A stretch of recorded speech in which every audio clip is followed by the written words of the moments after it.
Hello everyone, আজকে আপনাদেরকে দেখাবো কিভাবে ডাবল টাচ করলে ডিসপ্লে অন হবে এবং ডাবল টাচ করলে ডিসপ্লে অফ হবে। অনেকে আছেন এই সেটিংটা করেন না, যার ফলে আপনার পাওয়ার বাটনটা কাজ করতে করতে পাওয়ার বাটন নষ্ট হয়ে যায়।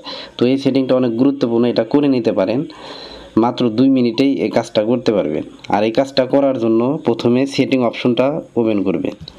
সেটিং অপশনে যাওয়ার পর দেখতে পাবেন home screen and lock screen নামের অপশন, এখানে ক্লিক করবেন। ক্লিক করলে একটু নিচের দিকে আসলে দেখতে পাবেন ডাবল ট্যাপ টু লক নামের অপশন আছে, আপনারা এটা অন করে দিবেন। এবং আরও একটু নিচের দিকে আসবেন, আসার পর দেখতে পাবেন double tap two ওয়েক or turn off screen, এই অপশনটাও অন করে দিবেন।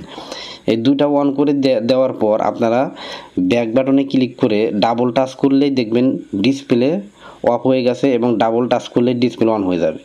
তো আমি এটা করে দেখালাম না, কারণ এটা করলে আমার এই স্ক্রিন রেকর্ড যে করতেছি এটা কিন্তু অটোমেটিক বন্ধ হয়ে যায়, যার কারণে আমি দেখাইলাম না। আপনারা এটা করে নিতে পারেন।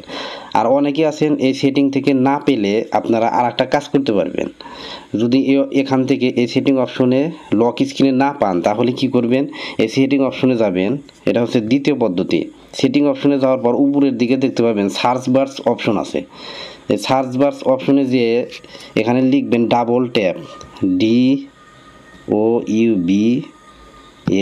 ডাবল। দেখেন আমি জাস্ট ডাবল ট্যাপ লেখি নাই, জাস্ট ডাবল লিখছি, চলে আসছে। এখানে দেখতে পাচ্ছেন ডাবল ট্যাপ টু লক, আপনারা এখানে ক্লিক করে দেবেন।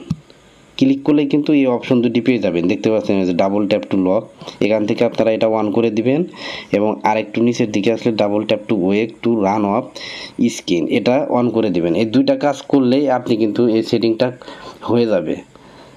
বন্ধুরা, ভিডিওটি দেখে বুঝতে কোথাও সমস্যা হলে কমেন্ট করে জানাতে পারেন, আমি কমেন্টে উত্তর দিয়ে আপনাদের প্রবলেম সলভ করে দেব। এই চ্যানেলটিতে মোবাইল সম্পর্কিত নিয়মিত ভিডিও আপলোড করে থাকি। এরকম নতুন নতুন ভিডিও পেতে চ্যানেলটি সাবস্ক্রাইব করে রাখতে পারেন। ধন্যবাদ।